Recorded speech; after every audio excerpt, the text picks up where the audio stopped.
Vous êtes toujours dans Culture Média en compagnie du chanteur Benabar. Il nous parle de son nouvel album On lâche pas l'affaire, c'est le titre. On va mieux vous connaître avec le portrait pré-fame de Lisa Marie Marquez, le portrait de notre célébrité avant sa célébrité. Bonjour Lisa Marie. Bonjour Philippe, bonjour Benabar. Bonjour. Vous êtes un artiste incontournable de la scène musicale française. Vous avez un style incomparable. Vous parlez en musique des petites choses du quotidien et ça fait plus de 25 ans que ça dure. Vous êtes aussi comédien. Mais comment en êtes-vous arrivé là? On va rembobiner et revenir sur ce qui vous est arrivé avant d'être célèbre. Benabar, vous êtes né à Thiers, dans le Val-de-Marne, en banlieue parisienne. Père technicien de cinéma, mère libraire d'origine italienne. Vous grandissez entre un petit et un grand frère. Enfant, vous êtes réservé, même effacé, parfois coléreux et plutôt casse-cou. Vous n'êtes pas très à l'aise en public, mais vous aimez, en revanche, feuilleter les livres qui traînent à la maison. Et dans la voiture familiale, vous écoutez et chantez cette chanson. Ce soir j'attends Madeleine, j'ai apporté du C'est lilas. gros sourire sur votre visage qui vient de se dessiner. Oui, parce qu'il y a une amie de la famille qui s'appelait Madeleine, donc on était petits, ça nous touchait doublement cette chanson. Elle vous touche toujours. Oui, absolument. Je le vois à vos yeux. Ouais. Madeleine de Jacques Brel. Benabar, à l'école, vous êtes moyen en tout. Abonné aux appréciations, Super sympa, peut mieux comme- faire. Il regrette pas d'être venu. Moyen, mais pas trop, attention. Moyen, mais pas trop. Et vous ne savez pas trop ce que vous voulez faire plus tard. À l'âge de 8 ans, vous commencez à jouer de la trompette, un instrument bruyant qui vous rappelle l'univers du cirque, un univers qui vous fascine. Vous regardez d'ailleurs une émission sur les clowns à la télévision. Moi, je savais pas ça. Vous avez toujours votre première trompette, vous en jouez toujours? Oui, j'en joue toujours, oui, aux grandes dames de mes voisins et de ma famille. Mince, avec la même? Oui, avec la même, oui, c'est un cornet à piston avec lequel j'ai débuté. Ouais. Et on Mais l'en- je précise pour les auditeurs que sur scène, quand il y a de la trompette, c'est un vrai trompettiste, c'est pas moi qui en D'accord. joue. À l'adolescence, vous écoutez beaucoup de musique. D'abord Jacques Higelin, Elfe follet, elfe faux, les farfadets, c'est Fred mes grands carnassiers. mais aussi Claude Nougaro, Une ferme du Poitou, un coq aimait une pendule. Indépassable.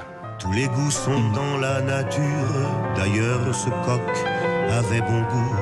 Car et la vous avez une révélation en écoutant le folklore assumé de Tom Waits. Ouais, ça a beaucoup compté, ça. Je connaissais absolument pas ce morceau de Tom Waits.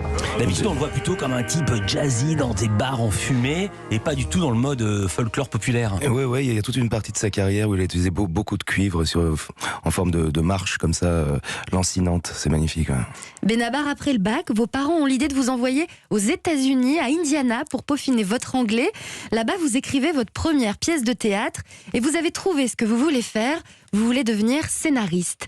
À votre retour en France, votre père vous prend sur les plateaux de cinéma comme assistant stagiaire. Vous apportez des cafés aux acteurs. Super job. Puis vous vous essayez à la réalisation. Formateur. Bah oui, il faut bien commencer quelque part. Bien sûr. Puis vous vous essayez à la réalisation de courts-métrages. Vous réalisez le premier à seulement 20 ans. Et vous êtes plutôt doué pour la chose puisque José et Jeannette, votre troisième court-métrage, est récompensé dans plusieurs festivals. Vous envisagez alors de vous lancer dans un long-métrage.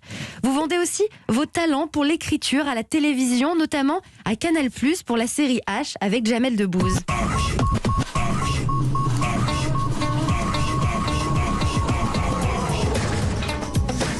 C'est le générique Oui, de H. je sais que je suis pas complètement idiot, ça ne m'avait pas échappé. Non mais je pensais qu'on allait entendre un gag écrit par Benabar. C'est juste le générique, c'est pour se remémorer Ouais. cette série. Mais un heureux hasard vous mène au monde de la chanson. Vous avez 25 ans, vous commencez à écrire des paroles pour un copain et vous décidez finalement de vous lancer ensemble dans la musique. Autodidacte, vous vous formez au piano et au solfège. Vous êtes toujours fasciné par l'univers du cirque. Vous choisissez des pseudos de clowns. Ce sera Patchol et Barnabé. Et comme Patchol parle verlan, Barnabé devient Benabar. Vous faites vos premières scènes. La toute première, c'est à Montmartre et vous adorez ça. Vous vous mettez à inventer des blagues entre les titres pour faire marrer les musiciens qui ne sont pas payés et aussi pour convaincre les spectateurs dans les petits bistrots de rester, de continuer de vous écouter. Absolument. Et c'est là que vous avez appris le boulot d'humoriste, en quelque sorte? Un petit peu, oui, parce que j'ai compris l'importance d'essayer de conserver le public, parce que quand on n'est pas connu, le but du jeu, c'est que les gens ne partent pas. Et donc, l'interchanson compte autant que la chanson elle-même. Ouais. Même quand on est connu. Oui, exactement, absolument. Un soir, une productrice doit venir vous voir jouer, sauf que votre binôme, Patchol, ce soir-là, il décide de jeter l'éponge et il ne vient pas. Vous faites alors le concert tout seul. et vous signez tout seul. Mince, il n'en a pas conçu une immense rancœur, un immense dépit. Je crois pas, parce que je pense que c'était un choix de sa part plus ou moins inconscient, mais je pense qu'il s'est rendu compte plus tard que c'était vraiment choisi. Bon. Faut pas que ça fasse le syndrome du 5e Beatles. Vous n'êtes pas vraiment tout seul, vous êtes accompagné de musiciens, dont Denis qui joue encore avec vous.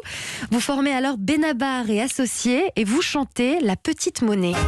Les repas le dimanche midi. Ouais, c'était l'électro déjà. Je connaissais pas ce son.